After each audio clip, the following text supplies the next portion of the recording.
Tabia mbaya mimi sina,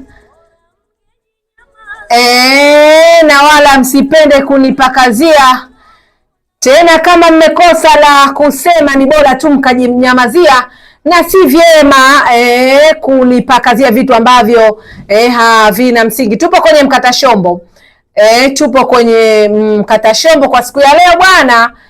Niongelee kuhusiana na hizi habari ambazo zinaendelea kushamili, manake zinaendelea kushamili katika sehemu mbalimbali ndani na nje ya Dar es Salaam. Shuhudia kuna swala ile ambalo limeibuka kwa ajili ya kupoteza sehemu za siri za baadhi ya wakazi husika maeneo fulani katika Tanzania yetu. Lakini tu mimi nizungumze, kuna baadhi ya watu wameweza kupoteza uhai kwa mujibu wa afisa wa jeshi la polisi, lakini pia kuna baadhi ya watu wamepata majeraha mazito, wamepata ukilema. Lakini ukija kufuatilia kwa kina kwamba hakuna yeyote aliyekuwa ameweza kututhibitishia aidha kwa njia ya simu kwamba bwana mimi mwanzo nilikuwa hii na sura yake tuione, lakini baada ya hili swala kufanyiwa na huyu mtu basi vitu vyangu vikaharibika au vikayeyuka na kuwa katika mazingira haya. Ni waombe wa Tanzania tusiwe ni watu ambao wakuzua taharuki zisizokuwa na msingi. Ni jambo baya sana mtu kuzua uongo, hata vitabu vya Mungu vimetueleza. Jana mambo hayo yalikuwa Manzese TikTok. Wakati juzi tumeona Kimara, jana kwenye mida ya saa 2 usiku kulikuwa na tukio hilo la uzushi katika maeneo ya Manzese TikTok, mtaa wa Masai karibu na msikiti wa Maalim Kione. Watu limezua tahalukio, watu tumekimbizana, watu tumetaka kuvunja mikono, wengine kupata ajali ya kuvunja miguu, ili tufike eneo husika tukamuone nani aliyemshika huyo mtu na nani aliyeshikwa na nini kilichotokea baada na kipi kilichokuwepo kabla ya. Lakini mwisho wa siku baada ya kufika pale hakuna tulichokuwa tumekishuhudia.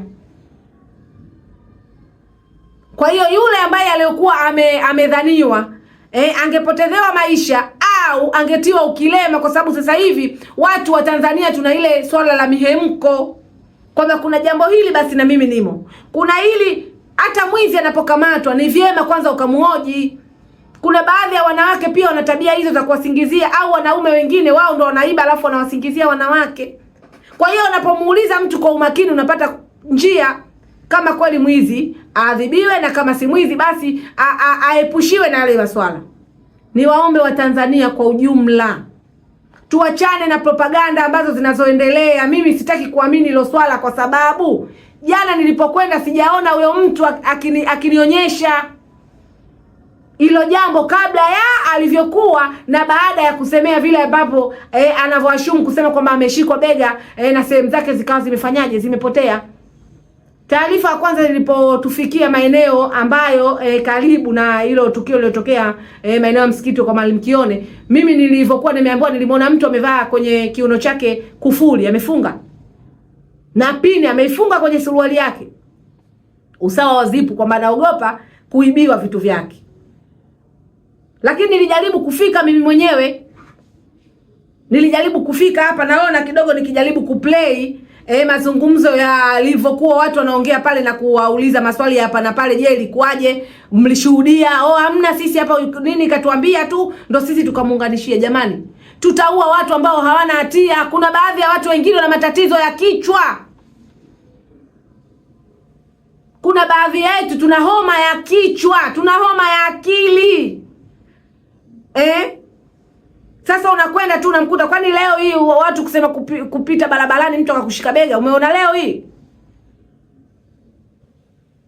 Lakini tumekaa watu hatuendi kazini, tumekaa baada tujadili mustakabali mzima wa taifa kwa ujumla.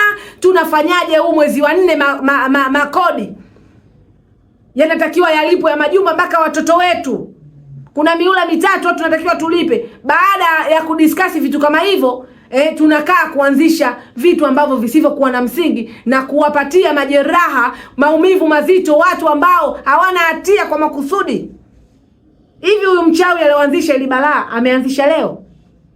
Huko nyuma alikuwa hana talenti hiyo? Kwa nini asianzishe juzi na majuzi mpaka aje kuanzisha leo? Na nyinyi wa Tanzania pasipo kutumia ufahamu uliobobea, tunakuwa tunaongopewa na sisi tunashika bendera, tunafuata bendera upepo. Ni waombe wa Tanzania na naomba niwasii, asije akatokea mtu akajifanya ameshikwa tukaja kumwamuru mtu kumpiga. Kuna baadhi ya watu naishi na chuki binafsi huko mitaani. Inawezekana mtu kashare na mwenziwe mwanamke. Sasa naona kwa sababu kuna janga hili, basi na mimi subiri nimtangazie. Nilikuwa na waomba yeyote atakayepata hilo swala, ili tupate uhakika, na mimi miongoni mwa wa Tanzania, ili nikiona hivyo nipige, basi mtu aje na kabla ya atuonyeshe ilivyoshikwa mpaka ikaondoka. Hapo sasa tutajua jinsi gani ya kuliongelea na kulitangaza kwa upana mzito. Kwa leo naomba niishie hapo, Mkata Shombo.